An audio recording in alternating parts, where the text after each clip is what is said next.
নমস্কার, news the prime নিউজে সবাইকে স্বাগত। আমি রয়েছি আপনাদের সাথে, আমি রাখছি চোখ রাখছি খবরে। দিল্লি সফরে কেন্দ্রীয় অর্থমন্ত্রী নির্মলা সীতারমণের সঙ্গে সাক্ষাৎ করে রাজ্যের বহিরাগত সাহায্যপ্রাপ্ত প্রকল্প অর্থাৎ ইএপির সীমা বৃদ্ধির প্রস্তাব রেখেছেন মুখ্যমন্ত্রী ডাক্তার মানিক সাহা। দিল্লি সফরে তিনি বিজেপির জাতীয় সাধারণ সম্পাদক BL সন্তোষের সঙ্গে আলোচনা করেন সাংগঠনিক বিষয় নিয়ে।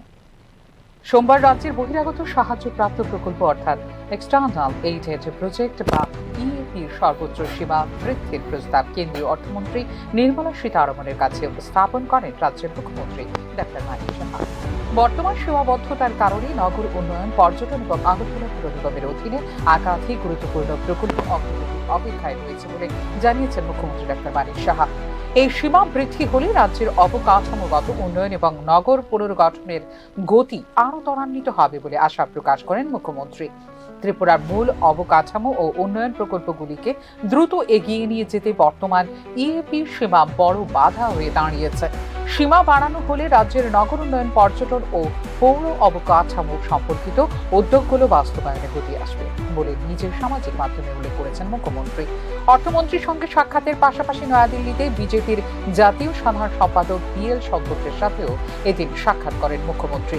বৈঠকে রাজ্য সাংগঠনিক বিষয়, বিশেষ করে দলের নতুন রাজ্য সভাপতি নির্বাচন নিয়ে আলোচনা হয় বিভিন্ন সংবাদ মাধ্যমে। রাজ্যের উন্নয়ন অগ্রাধিকারগুলির জন্য কেন্দ্রের কাছ থেকে আরও আর্থিক ও প্রশাসনিক সহায়তা নিশ্চিত করতে মুখ্যমন্ত্রীর এ সফর যথেষ্ট গুরুত্বপূর্ণ বলে মনে করছেন সংশ্লিষ্ট তথ্যবিজ্ঞ মহল। ফিউরো রিপোর্ট, নিউজ নাও। 2028 সালে উপজাতি মুখ্যমন্ত্রী চাই বলে ত্রিপুরা রাজনীতিতে নতুন স্লোগান তুললেন তিপ্রামথা প্রধান প্রদ্যোৎ কিশোর দেববর্মন। বিজেপি নেতৃত্বাধীন জোটে অসন্তোষ প্রকাশ করে রাজ্যের নেতৃত্ব এবার আদিবাসী সমাজের হাতে তুলে দেওয়ার সময় এসেছে বলে উল্লেখ করেন প্রদ্যোৎ কিশোর দেববর্মন। ত্রিপুরার রাজনীতিতে ফের নয়া আলোড়ন তুললেন তিপ্রামথার প্রতিষ্ঠাতা প্রদ্যোৎ কিশোর দেববর্মন। সোমবার রবীন্দ্র শতবার্ষিকী ভবনে আয়োজিত এক অনুষ্ঠানে তাঁর স্পষ্ট ঘোষণা, 2028 সালের বিধানসভা নির্বাচনের পর ত্রিপুরা পাবে একজন উপজাতি মুখ্যমন্ত্রী। এই মন্তব্য শুধুমাত্র দলীয় অবস্থান নয়, বরং রাজ্যের রাজনৈতিক সমীকরণের ভিত নাড়িয়ে দেওয়ার মতো কৌশলগত বার্তা বলেই মত বিশ্লেষকদের। हमारा लक्ष्य तिप्रामथा IPFT नहीं है। हमारा लक्ष्य है 2028 में 75 इयर्स के बाद दशरथ देव मुख्यमंत्री बना था। अब हम लोग त्रिपुरा साहब को मुख्यमंत्री बनाएंगे। हर चीज में दिल्ली जाओ, विजय बाबू, हर चीज में दिल्ली भागो, हर चीज में दिल्ली से निवेदन करो, दिल्ली में समय नहीं है, दिल्ली बिजी है, अगले महीना आपका खुद का मुख्यमंत्री होगा तो प्रॉपर गवर्नमेंट स्क्रिप्ट चाहिए कि नहीं? यस।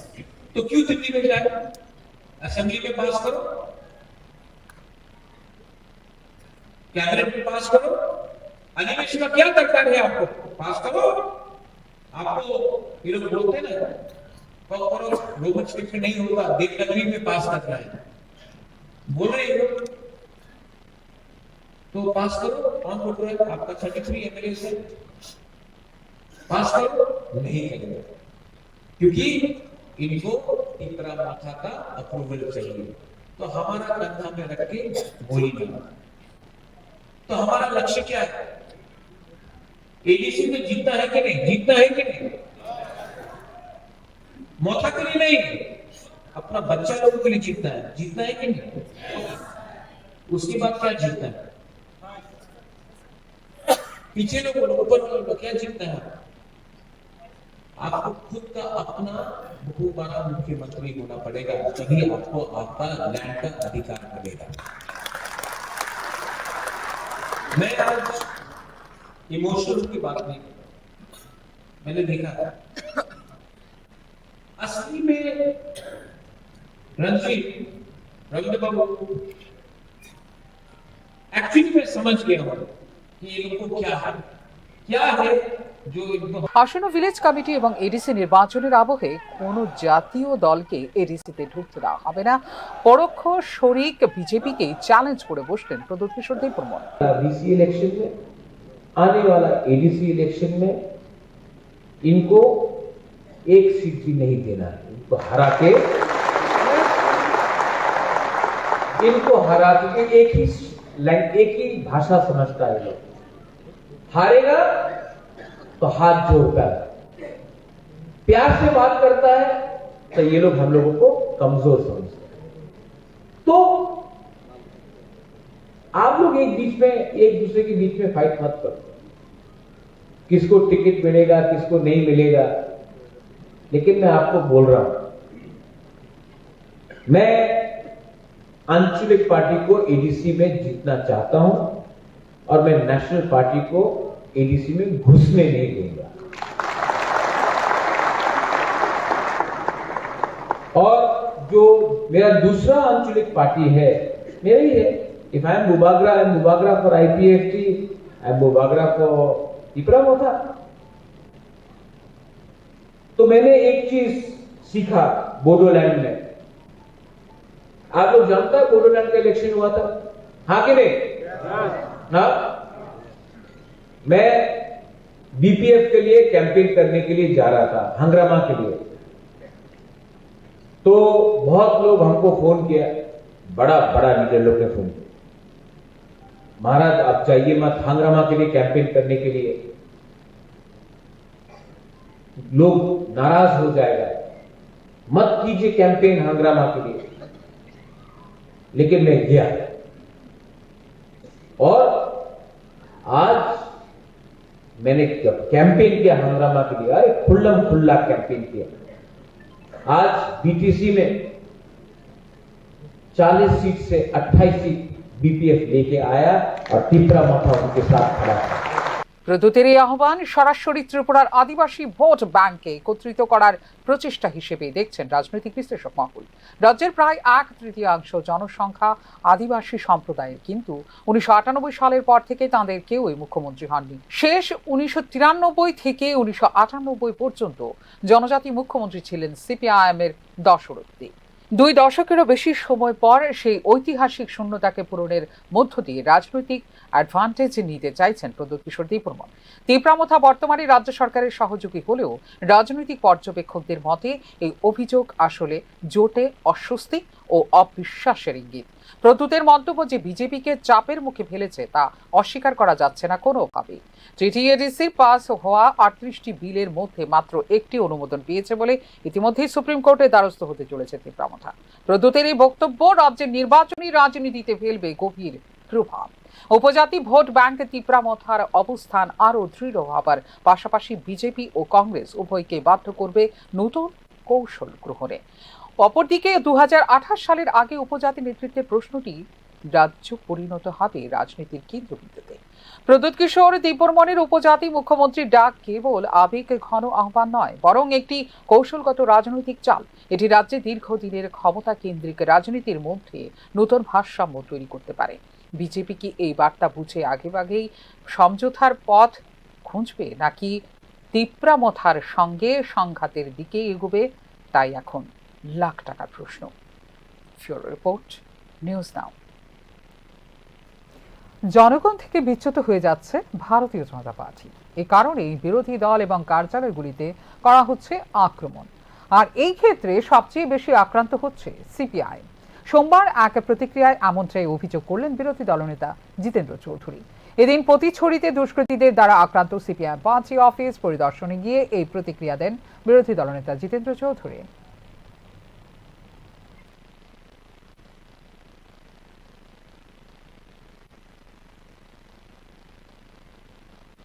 এবং তারা কেন এগুলো করছে? গত 7.5 বছর অপশাসনে আজকে তারা জনগণের কাছ থেকে সম্পূর্ণ আজকে বিচ্যুত। কাজেই বিরোধী দল, বিশেষ করে সিপিআইএম যদি ঐক্যবদ্ধ হয়, সিপিএম যদি শান্তিপূর্ণ পরিবেশে কথা বলার সুযোগ পায়, তাদের এই মুখোশগুলো খসে পড়বে। ত্রিপুরা 9 শিক্ষার্থী পেলেন দেশের প্রধানমন্ত্রী নরেন্দ্র মোদীর সঙ্গে সরাসরি আলাপচারিতার বিরল সুযোগ। মানব সম্পদ উন্নয়ন মন্ত্রকের স্পটলাইট উদ্যোগের অধীনে অনুষ্ঠিত এই অনলাইন আলাপচারিতায় শিক্ষার্থীদের আত্মনির্ভরতা, দেশপ্রেম ও জাতি গঠনে সক্রিয় অংশগ্রহণের প্রতি উদ্বুদ্ধ করেছেন প্রধানমন্ত্রী নরেন্দ্র মোদী। সোমবার ছিল একটি সাধারণ দিন, কিন্তু ত্রিপুরার 9 শিক্ষার্থীদের জন্য এটি ছিল এক অসাধারণ দিনের শুরু। Umakanta academy, Udaipur English medium school এবং PM শ্রী সাবরুম বালিকা উচ্চ মাধ্যমিক বিদ্যালয়ের তরুণরা সমবেত হয়েছিল একটি অনলাইন অধিবেশনের জন্য, যেখানে উপস্থিত ছিলেন দেশের প্রধানমন্ত্রী নরেন্দ্র মোদী। মানব সম্পদ উন্নয়ন মন্ত্রকের বিকশিত ভারত 2025-এর অংশ স্পটলাইট বিভাগের অধীনে আয়োজিত কর্মসূচিতে হয় এই বিশেষ সুযোগ। ইন্টারঅ্যাক্টিভ আলোচনায় শিক্ষার্থীদের সঙ্গে আত্মনির্ভর ভারত, স্বদেশী, ভোকাল ফর লোকাল এবং সমৃদ্ধ ভারত নিয়ে মত বিনিময় করেন প্রধানমন্ত্রী। শিক্ষার্থীরা শুধু শোনেননি, বরং সরাসরি প্রশ্নও করেছেন, যার প্রতিক্রিয়ায় তাদের উৎসাহ দেন এবং দেশের ভবিষ্যৎ নির্মাণে অংশগ্রহণের জন্য প্রেরণা যোগান প্রধানমন্ত্রী।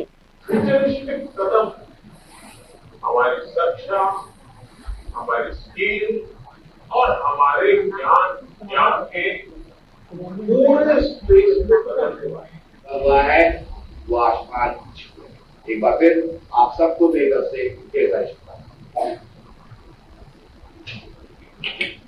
बहुत बहुत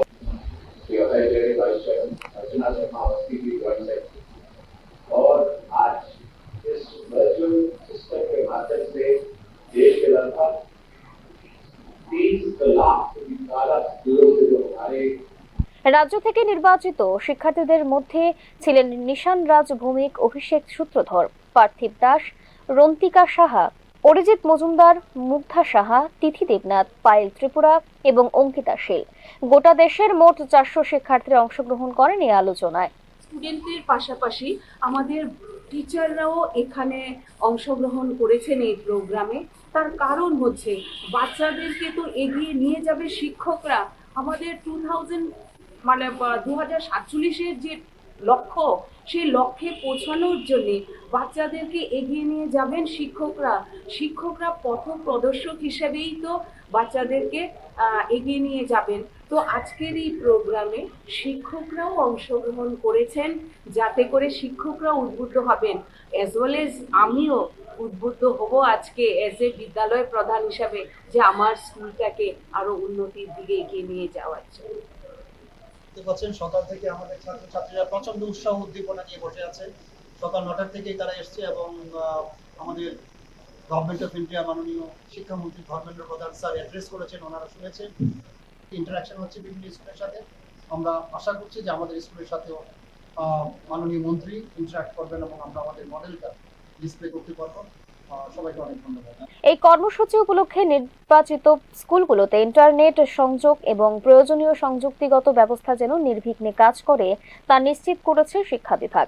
এই উদ্যোগ বিকশিত ভারত নির্মাণ 2047 লক্ষ্যকে কেন্দ্র করে নেওয়া হয়েছে, যা শিক্ষার ব্যবস্থার মাধ্যমে জাতি গঠনের গুরুত্ব তুলে ধরে।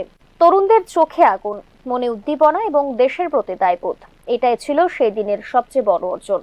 প্রধানমন্ত্রী নরেন্দ্র মোদীর সঙ্গে এই সংলাপ কেবল একটি অনুষ্ঠান নয়, বরং প্রেরণার এক স্মরণীয় মুহূর্ত হয়ে থাকবে ছাত্রছাত্রীদের মধ্যে। Bureau report, news now. Sardar Vallabhbhai প্যাটেলের 150তম জন্মবার্ষিকী উপলক্ষে রাজ্যে শুরু হচ্ছে ঐক্যের উৎসব। কেন্দ্রীয় কর্মসূচির অংশ হিসেবে রাজ্যের প্রতিটি জেলায় আয়োজিত হবে ঐক্য পদযাত্রা, প্রতিযোগিতা ও সচেতনতামূলক অনুষ্ঠান। সোমবার সাংবাদিক সম্মেলনে জানিয়েছেন সমাজ কল্যাণ ও সমাজ শিক্ষামন্ত্রী টিঙ্কু রায়। কেন্দ্রীয় উদ্যোগের সঙ্গে তাল মিলিয়ে ত্রিপুরাতে উদযাপিত হতে যাচ্ছে সর্দার বল্লভভাই প্যাটেলের 150তম জন্মবার্ষিকী। রাজ্য জুড়ে আয়োজন করা হবে পদযাত্রা, প্রতিযোগিতা, সেমিনার ও সচেতনতামূলক কর্মসূচি। রাজ্যের প্রতিটি জেলায় অনুষ্ঠিত হবে 8 থেকে 10 কিলোমিটার দীর্ঘ ঐক্য পদযাত্রা, যেখানে অংশ নেবে যুব সমাজ, NCC, NSS ও স্থানীয় প্রশাসনের প্রতিনিধিরা। সোমবার সাংবাদিক সম্মেলনে বক্তব্য রাখতে গিয়ে রাজ্যের 8টি জেলার ইউনিটি মার্চ আয়োজিত হবে বলে জানিয়েছেন সমাজ কল্যাণ ও সমাজ শিক্ষামন্ত্রী টিঙ্কু রায়। জীবনীয় কৃতিত্বের কাহিনী বর্ণনা করবে। আমরা আমাদের রাজ্যে যে 8টা জেলায় আমরা যে পদযাত্রা করব, তার আর তারিখ এখনো আমরা ফাইনালাইজ করিনি বা কারা কখন ওখানে থাকবে সেটা করিনি, কিন্তু যেখানে হবে সেই জায়গাটা আমরা নির্ধারিত করে নিয়েছি। ঊনকোটি জেলাতে কৈলাসহর থেকে আমরা ঊনকোটি হেরিটেজ, আমাদের ঊনকোটি যে শৈব তীর্থ রয়েছে সেখানে যাওয়া হবে, অর্থাৎ সেখানেও 10 কিলোমিটারের কাছাকাছি রাস্তা পদযাত্রা হবে। ধলাইতে আমবাসার থেকে কুলাইতে আমরা সেই রাস্তাটা পদযাত্রা হবে। খোয়াইতে খোয়াই টু চেবরি সেটা হবে। ওয়েস্ট ডিস্ট্রিক্টে আমাদের উজয়ন্ত প্যালেস টু ডিডিএসএসসি, যে আমাদের দশরথ দেব স্পোর্টস কমপ্লেক্স যেটা রয়েছে বাদারঘাট, সেখানে আমাদের যাত্রা হবে। গোমতী ডিস্ট্রিক্টে ডিস্ট্রিক্ট স্পোর্টস কমপ্লেক্স থেকে মাতারবাড়ি পর্যন্ত পদযাত্রা হবে। সাউথে আমরা বিলুনিয়া কলেজ থেকে ভারতচন্দ্রনগর ব্লক পর্যন্ত হবে। সিপাহী জেলা ডিস্ট্রিক্টে আমরা করব রাস্তার মাথার থেকে চড়িলাম পর্যন্ত, সেটা হবে। নর্থ ডিস্ট্রিক্টে ধর্মনগর ডিগ্রি কলেজ থেকে ডিএম অফিস পর্যন্ত হবে। মোটামুটি এইরকম 8টা জায়গায় আমরা অনুষ্ঠান করব এবং আমরা মাননীয় মুখ্যমন্ত্রীর হাত দিয়ে আমরা সেটা শুরু করব। এবং এটাকে সফল করার জন্য আপনারা জানলে খুশি হবেন, এটা শুধু সরকারি উদ্যোগে হচ্ছে না, এই পদযাত্রাতে আমরা সমাজের সব স্তরের মানুষকে সামিল করতে চাইছি। বিভিন্ন ক্লাব, বিভিন্ন এনজিও। জেলা পর্যায়ের পদযাত্রাগুলো 31 অক্টোবর থেকে 25 নভেম্বরের মধ্যে অনুষ্ঠিত হবে। পদযাত্রার আগে স্কুল কলেজে অনুষ্ঠিত হবে প্রবন্ধ বিতর্ক প্রতিযোগিতা, সেমিনার, পথনাটক সহ নানা সচেতনতামূলক কর্মসূচি। নেশামুক্ত ভারত ও গর্ব সে স্বদেশী অভিযানের শপথ নেবেন অংশগ্রহণকারীরা। সঙ্গে থাকবে যোগব্যায়াম, স্বাস্থ্য শিবির ও পরিচ্ছন্নতা অভিযান, জানিয়েছেন মন্ত্রী টিঙ্কু রায়। আপনাদেরকে আমরা তারিখ, এটার অনুষ্ঠানটা হবে মূলত 31 অক্টোবর থেকে 25 নভেম্বর, অর্থাৎ একটু সময় রয়েছে। আমরা মাননীয় মুখ্যমন্ত্রীর কাছে ফাইল পাঠিয়েছি, তারিখটা দিলে নিশ্চয়ই আমরা আপনাদেরকে জানিয়ে দেবো এর আগে। তো আমরা পুরো অনুষ্ঠানটা 8টা জেলায় যে অনুষ্ঠানটা হবে তার তারিখ হলো 31 অক্টোবর থেকে 25 নভেম্বর। এই সময়ের মধ্যে আমরা গোটা রাজ্যে হতে হবে। এবং জাতীয় স্তরে যেটা হবে এটা 26 নভেম্বর থেকে 6 ডিসেম্বর, অর্থাৎ এই পর্যায়ে দুটো পর্যায়ে, একটা রাজ্য এবং জাতীয় স্তরে দুটো টাইমে পুরোটা কমপ্লিট করা হবে। গোটা দেশের সঙ্গে সমতা বজায় রেখে ত্রিপুরাতেও সর্দার বল্লভভাই প্যাটেলের 150তম জন্মবার্ষিকী উপলক্ষে নানান কর্মসূচির আয়োজন করবে রাজ্য সরকার। ইতিমধ্যেই মাই ভারত পোর্টালে ডিজিটাল প্রচারণার সূচনা করেছেন কেন্দ্রীয় যুব বিষয়ক ও ক্রীড়ামন্ত্রী ডক্টর মনসুখ মান্ডভিয়া, যার মধ্যে রয়েছে সোশ্যাল মিডিয়া, রিল প্রতিযোগিতা, প্রবন্ধ লেখার প্রতিযোগিতা এবং সর্দার #150 ইয়াং লিডার্স প্রোগ্রাম। এই প্রোগ্রামের 150 জন বিজয়ীকে দেওয়া হবে জাতীয় ঐক্য মার্চে অংশগ্রহণের সুযোগ। জাতীয় স্তরে ঐক্য পদযাত্রা 26 নভেম্বর থেকে 6 ডিসেম্বর পর্যন্ত গুজরাটে অনুষ্ঠিত হবে। করমসাদ থেকে স্ট্যাচু অফ ইউনিটি পর্যন্ত প্রায় 150 কিলোমিটার পথ জুড়ে। এই সময় দেশের বিভিন্ন প্রান্তের এনএসএস, এনসিসি সদস্য, যুব নেতারা অংশ নেবেন সমাজ উন্নয়নমূলক কর্মকাণ্ডে। ব্যুরো রিপোর্ট, নিউজ নাও। 13 অক্টোবরের 12 ঘন্টা ধর্মঘট স্থগিত করে 23 অক্টোবর 24 ঘন্টার রাজ্যব্যাপী বন্ধের ডাক নতুন বিভ্রান্তি ও টানাপোড়েনের জন্ম দিয়েছে রাজ্য রাজনীতিতে। কারণ এই বন্ধের ডাক দিয়েছে সরকার পরিচালনাকারী জোটের শরিক তিপ্রামথা। বকলমে তিপ্রাসা সিভিল সোসাইটির ব্যানারে। ফলে প্রশ্ন উঠছে, সরকারের এই অংশ হয়েও সরকারের বিরুদ্ধেই কেন এই আন্দোলন? আর এই বন্ধের ফলে যে রাজ্যের সাধারণ মানুষ, শিক্ষক, কর্মচারী ও শিক্ষার্থীরাই সবচেয়ে বেশি বিপাকে পড়বেন, তাতে কি সরকার নিজেই নিজের কর্মসূচিকে কর্মনাশা অবস্থায় ঠেলে দিচ্ছে না? তা নিয়েই উঠছে প্রশ্ন। 13 অক্টোবর অর্থাৎ সোমবারের 12 ঘন্টার ধর্মঘট বাতিল করে 23 অক্টোবর তিপ্রাসা সিভিল সোসাইটির আহ্বানে 24 ঘন্টার রাজ্যব্যাপী বন্ধের ডাক নতুন বিতর্কের জন্ম দিয়েছে রাজনীতির আঙিনায়। রাজ্যের সরকার পরিচালনাকারী জোটের অন্যতম শরিক তিপ্রামথার বিধায়ক রঞ্জিত দেববর্মার নেতৃত্বে ঘোষিত এই বন্ধ যেন কার্যত সরকারের বিরুদ্ধেই সরকারের একাংশের দাবি। একদিকে যেমন রাজ্য সরকার প্রতিটি বন্ধ বা ধর্মঘটের বিরোধিতা করে প্রশাসনিক মেমোরেন্ডাম জারি করে, অফিস, আদালত, স্কুল, কলেজ খোলা রাখার নির্দেশ দেয়, সেখানে সরকারেরই শরিক দলের পক্ষে বন্ধ ডাকা কতটা যুক্তিযুক্ত তা নিয়ে উঠেছে প্রশ্ন। রাজ্য সরকার কি এবারেও আগের মতোই বন্ধ বিরোধী অবস্থান নেবে, নাকি শরিকের চাপের কাছে নতি স্বীকার করবে, তা নিয়ে প্রশ্ন তুলছেন সাধারণ মানুষও। আমরা সেটা তো পাচ্ছি না, সেই কারণে তো আমরা আজকে আন্দোলন নিজে চাচ্ছে যে আমরা একটা আন্দোলন চলে যাই, আমাদেরকে ঠেলে দিচ্ছে। আমরা ইচ্ছা করে আন্দোলন করার কোনো ইচ্ছা নেই, এটা যদি কার্যকরী করতে আজকে নর্থ ইস্টে যত এডিসি যত আছে অটোনমাস ডিস্ট্রিক্ট কাউন্সিল আছে, বিল পাঠানোর পর ডিস্ট্রিক্ট কাউন্সিলের বিল পাঠানোর পর 4 বা 5 মাসের অধিক কোনোখানে পেন্ডিং থাকে না। কিন্তু ত্রিপুরাতে আজকে 16-17 বছর পেন্ডিং হয়ে আছে 37টা বিল। আমরা সুপ্রিম কোর্টে আমরা কেস করতে গিয়েছি এবং কেস হবে, দেওয়ালের আগে একটা ফাইল হবে সুপ্রিম কোর্টে। আমি ওই দিন আমরা মহারাজা, আমি এবং সিনিয়র সুপ্রিম কোর্টের লয়ার সহ আমরা ওখানে বসে আলোচনা করেছি এবং ফাইল হয়ে যাবে।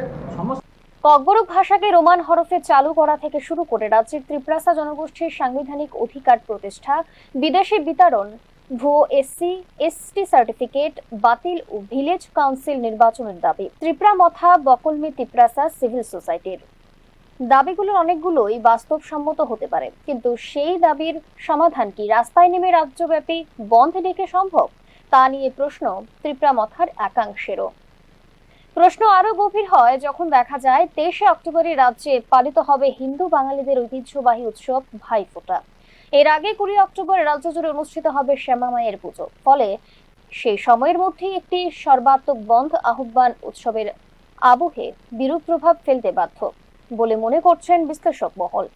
দোকানপাট, পরিবহন, শিক্ষা প্রতিষ্ঠান সবকিছুই যদি স্তব্ধ হয়ে যায় তাহলে এর ক্ষতি হবে রাজ্যের সাধারণ মানুষেরই। আমাদের বিভিন্ন অফিসের সঙ্গে কথা বলে, সিভিল সোসাইটির লোকেদের সঙ্গে কথা বলে এবং অন্যান্য আমাদের বিভিন্ন যারা আমাদের বুদ্ধিজীবী মহল তাদের সঙ্গে কথা বলে আমরা তাদের অনুরোধকে আমরা রাখতে হয়েছে যে যাতে দেওয়ালির আগে অথবা কালী পূজার আগে ওনারা একটা অনুরোধ করেছেন আমাদেরকে যাতে আপনারা ভোটটা আহ্বান না করেন, আমাদেরকে যাহা থেকে আসা যাওয়া বা পূজা পার্বণের এই সিজনে যারা আপনারা ভোট না করেন তাদের তরফ থেকে। অন্যদিকে সরকারের মেমোরেন্ডাম অনুযায়ী অফিস আদালত খুলে রাখার নির্দেশ থাকলেও বাস্তবে বহু কর্মচারী রেল ও সড়ক পথে শহরতলি থেকে যাতায়াত করেন দপ্তরে। যদি বন্ধ সমর্থকেরা রেল বা রাস্তা অবরোধ করেন তাহলে তারা অফিসে পৌঁছবেন কিভাবে? সরকার মেমোরেন্ডাম জারি করলেই কি প্রশাসনিক কাঠামো সচল থাকে? এই প্রশ্নই তুলেছেন রাজ্যের সাধারণ মানুষ। সবচেয়ে বড় প্রশ্ন, যে দলের 2 জন বিধায়ক বর্তমানে মন্ত্রী পরিষদে, সেই দলেরই আরেকজন বিধায়ক সরকারের বিরুদ্ধে ডেকেছেন বন্ধ। এটি নিছকই রাজনৈতিক অস্বস্তি নয়, বরং শাসক জোটের অভ্যন্তরীণ টানাপোড়েনের প্রকাশ বলে মনে করছেন রাজনৈতিক বিশ্লেষকরা। ফলে বন্ধ শুধু রাজনৈতিক প্রতিবাদ নয়, বরং আক্ষরিক অর্থেই কর্মনাশা বন্ধ, যার অভিঘাত পড়বে সরাসরি রাজ্যবাসীর জীবনে। 2023 সালের বিধানসভা নির্বাচনের 13টি আসনে জয়লাভ করে রাজ্যের প্রধান বিরোধী দল হিসেবে আত্মপ্রকাশ করেছিল ত্রিপুরা মথা। পরে বিজেপির সঙ্গে জোটবদ্ধ হয়ে অংশীদার হয় ক্ষমতায়। সরকারের সাফল্য ব্যর্থতা 2 ক্ষেত্রেই এখন মথার দায়বদ্ধতা রয়েছে। তাই সরকারেরই অংশ হয়েও সরকারের বিরুদ্ধাচরণ সেটি কতটা রাজনৈতিক প্রজ্ঞার পরিচায়ক তা নিয়ে উঠেছে প্রশ্ন। শাসক দলের প্রধান শরিক বিজেপি এই বন্ধের বিরোধিতায় মাঠে নামে কিনা তার দিকেই এখন তাকিয়ে আছে রাজ্যবাসী। আর যদি বন্ধের বিরোধিতায় মাঠে না নামে ভারতীয় জনতা পার্টি, তাহলে তাতে সরকারের বিরুদ্ধে নেতিবাচক মানসিকতার জন্ম দেবে।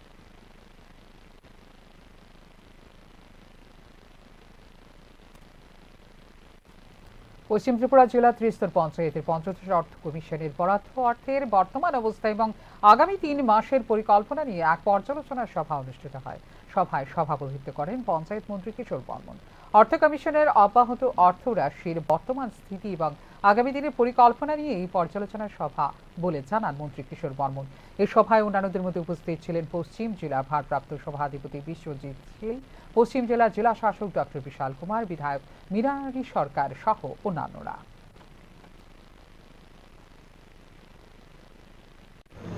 আপনারা সবাই অবগত আছেন যে পঞ্চায়েত মন্ত্রী হিসেবে দায়িত্ব নেওয়ার পর সমস্ত ত্রিপুরাতেই আমাদের সমস্ত ত্রিস্তর পঞ্চায়েতের জেলা ভিত্তিক রিভিউ মিটিং আমি শুরু করি।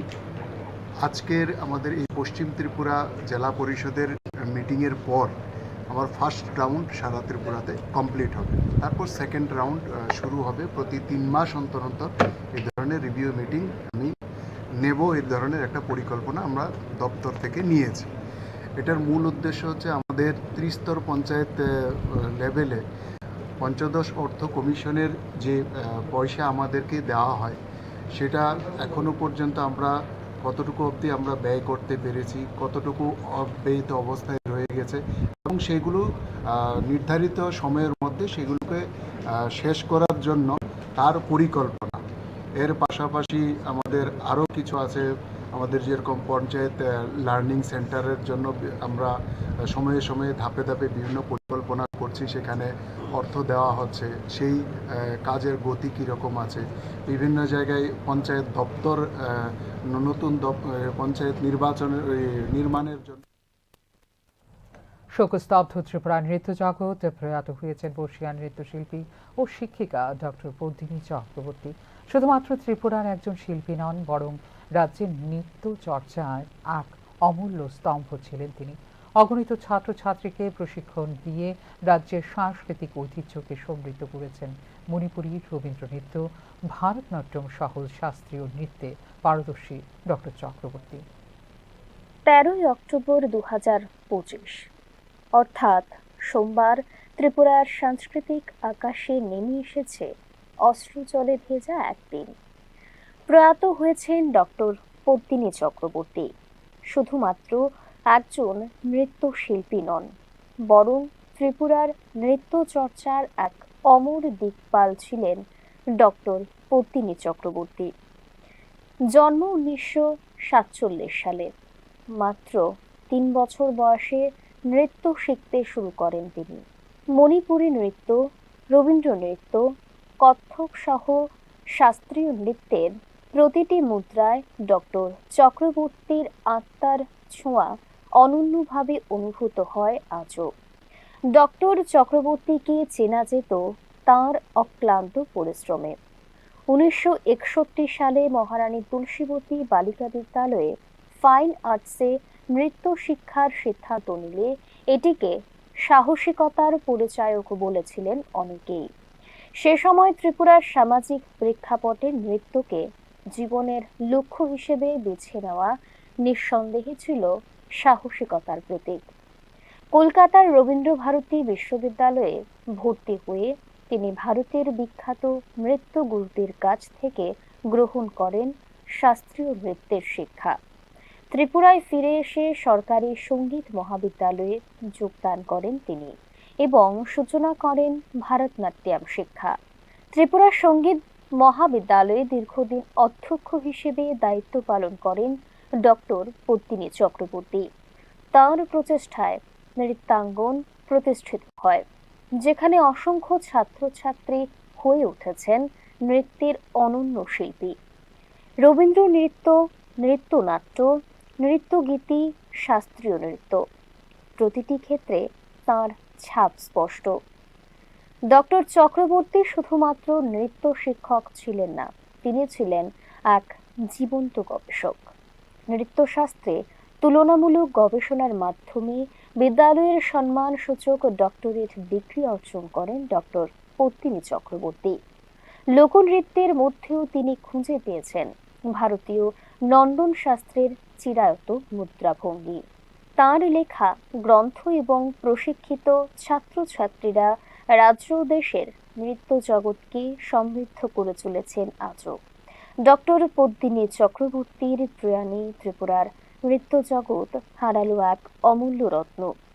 তাঁর ছোঁয়া, তাঁর সৃষ্টিশীলতা, তাঁর অন্তহীন গবেষণার ধারা সবই এখন বেঁচে থাকবে স্মৃতিতে।